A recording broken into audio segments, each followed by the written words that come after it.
জাতিসংঘের ৭৯তম সাধারণ অধিবেশনে যাবেন অন্তর্বর্তী সরকারের প্রধান উপদেষ্টা নোবেল বিজয়ী ড.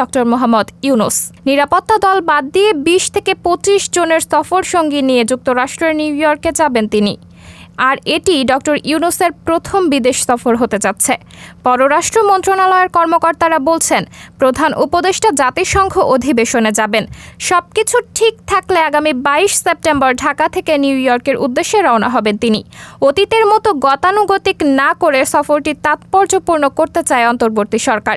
সেই পরিকল্পনা থেকে সিদ্ধান্ত হয়েছে স্বল্প সংখ্যক প্রতিনিধি দল নিউ ইয়র্কে যাবে। শুধুমাত্র যাদের না নিয়ে গেলেই নয়, তাদের দিয়েই সফর সঙ্গী বহর করা হচ্ছে। ঢাকার এক কূটনৈতিক জানান, নিরাপত্তা দল বাদ দিয়ে শেষ পর্যন্ত ২০ থেকে ২৫ জনের মতো সফর সঙ্গী প্রধান উপদেষ্টার সঙ্গে নিউ ইয়র্কে যাবেন। প্রতিনিধি দলের সংখ্যা এখনও চূড়ান্ত নয়, তবে ২০ থেকে ২৫ জনের বেশিও হবে না। এর মধ্যে প্রধান উপদেষ্টার কার্যালয়ের ৭ জন প্রতিনিধি দলে রয়েছেন। প্রতিনিধি দলের বহর নিয়ে পররাষ্ট্র বিষয়ক উপদেষ্টা মোহাম্মদ তৌহিদ হোসেন বলেন, জাতিসংঘ অধিবেশনে যোগ দিতে প্রধান উপদেষ্টা নিউ ইয়র্কে যাবেন। অধিবেশনে যোগ দেওয়া এবং যাওয়া আসার সময় মিলিয়ে ১ সপ্তাহের সফর হবে। সাবরিনা জলিল, সবার কথা।